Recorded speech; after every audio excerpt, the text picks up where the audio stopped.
Imagina. Mas que você ia falar do Pedrinho? Não, que eu conheço de ouvir falar, né? O Pedrinho Matador, que já teve no Flow, tudo. Ele teve aqui. Foi aqui que ele Foi teve? o primeiro podcast O primeiro dele foi aqui. Ele tem salvação, a alma dele? Pois é, ele está absolvido pela justiça? Tá. Ele cumpriu a pena dele? Cumpriu, mas e a alma dele? O espírito? Depende da crença dele. Se ele aceitar Jesus, se realmente ele tiver uma conversão genuína, legítima, verdadeira, ele pagou a pena dele aqui, mas assim, tudo tem uma consequência. Eu acho que Deus ainda pode trazer um julgamento para ele. Né? Depende muito do coração da pessoa e fica difícil avaliar, porque eu não sou justo, não sou juiz, é difícil você julgar alguém, né? A gente não tem esses parâmetros para julgamento. Ele falou que parou de matar por causa da religião, que ele se converteu, se ele batizou, Uhum. e aí ele virou uma outra pessoa. Que ele falou, minha meta era sair da cadeia e matar o tanto de gente que desse. Aí ele se batizou e parou com isso. Bom, aí deu falou que ele ia ter mente a Deus e tudo. Uma coisa que ele falou também foi sobre... Porque a gente questionou, né? Pô, você vai pra cadeia, você mata quase 50 pessoas, igual ele fez, né? Só na cadeia foi umas 50 pessoas. Uhum. Como que você faz pra matar e não ser morto, né? Falei, ia 10 de uma vez pra cima dele. É tudo facção. Imagina, ia vários de uma vez, como é que ele se protegia? Aí ele falou que ele fazia um pacto com o diabo, ele baixava e pedia pro diabo, falava assim, vou te entregar 6 almas e você vai me dar força de 7 homens. Sim. Entendeu? A alma e o sangue. A alma e o sangue ele dava. Aí ele fazia. E... Pô, é um negócio que... eu imagino... Tem explicação isso? Tem. Se ele acreditar nisso, o efeito psicossomático na vida dele, realmente você aumenta a força. Você vê que alguém que é louco, maluco mesmo, né? Você vai tentar botar uma camisa de força num cara que está em surto, sabe? Precisa de 4, 5 enfermeiros em cima, né? Porque ele tem muita força, ou seja, ele não tem mais a razão dele controlando, dizendo, você não é tão forte assim. São 5. 5 você não pode, né? Ele está louco, ele está num surto. Então, para ele, 5, 1 é a mesma coisa. Então, você pode sim, se você acreditar numa coisa, né? Você pode, muitas vezes, ter uma força anômala, né? Então, acredito nisso sim. Eu também acho isso. Não pacto com o diabo, porque o cara tá na cadeia, porque o diabo largou ele na mão, quer dizer, deixou ele ser preso. Quer dizer, se o pacto mesmo com o capeta e tal... Tinha que ter uma moral com o diabo pra fazer uma moral, não vai preso, Mas entendeu? ele falou que quando ele matava os caras do pacto que ele fazia, quando ele matava ele via um redemoinho saindo do corpo, uma poeirinha preta assim. Então, aí pode ser um delírio dele, não sei como é que era, né? De repente o cara tá em estado de êxtase, tá eufórico assim, de repente ele vê alguma coisa, né? Mas tem como ter moral com o diabo, fazer o pacto, ser um cara foda, tipo, o diabão tá do meu lado mesmo e é isso, tô de boa aqui com a vida, pá.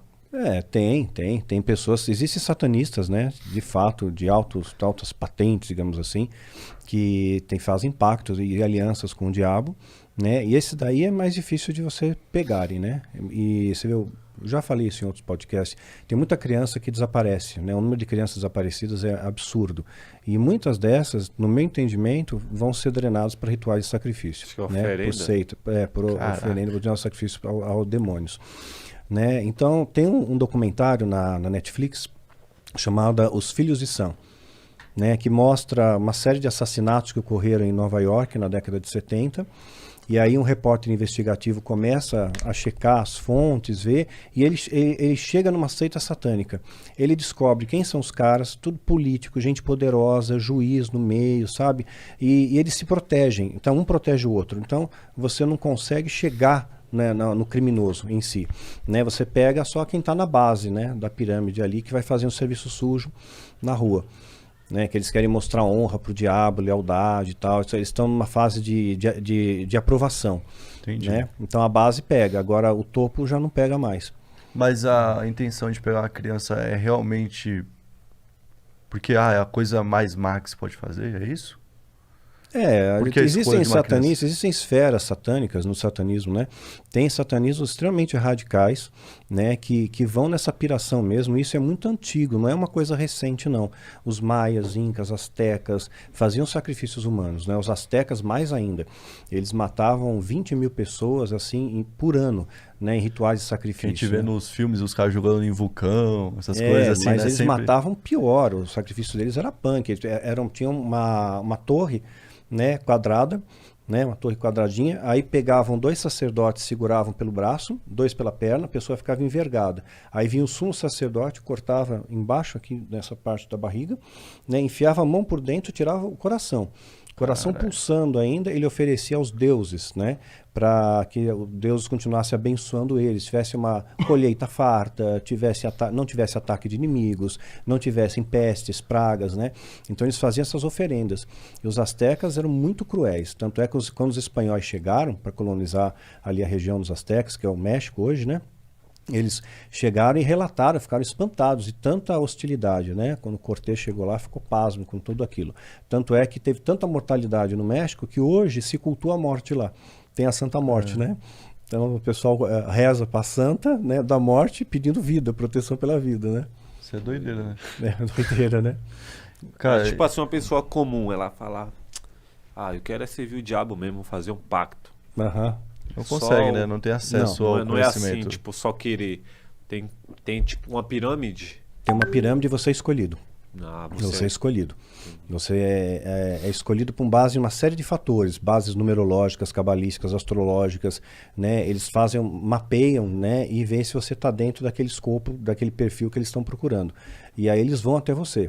Você né? pode falar não quando eles vêm? Pois é difícil falar não, porque eles vêm com uma linguagem muito sedutora. Ninguém vem dizendo assim, nós somos satanista, né? E a gente faz... Não, nós somos uma família, nós somos uma irmandade, nós somos um grupo. É né? meio velado? É velado. Não é assim, a gente... Não. Uma vez acho que eu vi um podcast seu... Eles se sentem, então, na verdade, certos. Assim, tipo, digamos, eles não pensam assim, eu tô sendo uma pessoa má. Ou algo do tipo. Não, associando ao mal ou errado. Não, porque quando eles se comparam com a maldade humana pela Terra, eles acham que eles não estão fazendo nada de errado. Entendi. Porque o ser humano faz coisas assim, atrocidades, né? Mas eles são unidos entre eles, são muito unidos, extremamente unidos. Eles se protegem, se fortalecem. Quando você entra para a seita, você galga patamares rápido de dinheiro, de poder, de fama. Às vezes tem um satanista que é presidente de uma multinacional. Ele te emprega lá, te coloca num cargo de executivo, né? Então você começa a ganhar dinheiro, ter prestígio, tudo aquilo mexe, aquela glamorização mexe com as pessoas. Mas inicialmente a abordagem vir a fazer parte de uma família, de um grupo de estudos, né? Nós vamos estudar ocultismo, isso fascina, você falou ocultismo é aquilo que você desconhece, né? Então eu vou estudar o oculto, né? Eu vou conhecer coisas, segredos. Você fala para alguém que vai conhecer um segredo, a pessoa pira, né? Tem aquele livro até, O Segredo, né? Então, aí fizeram o segredo do segredo, desvendando o segredo, o código do segredo, que todo mundo quer saber o raio do segredo, né? Então, as pessoas ficam fascinadas em conhecer esses segredos e mergulham nisso. Eu vi, acho que um podcast seu, se me falha a memória, que você até comentou da Bíblia Satânica, da Church Satan, isso. Né? Dos 4 livros da Church Satan, né? Então, na verdade, esse livro, né, não é a Bíblia satânica verdadeira, original, né? É um verniz da doutrina satânica, né, para angariar pessoas simpatizantes do satanismo. Interessa para eles ter simpatizantes também, porque esses caras fazem um serviço sujo. Os caras acham que estão participando, mas não estão. Não Meio tão. que isso. Meio que isso. Se eles verem alguém com potencial, eles vão catapultar para cima. A galera deve estar perguntando como que ele entende tudo disso. Você já fez parte? Fiz parte. Fiz parte. Chegaram até você. Chegaram até mim.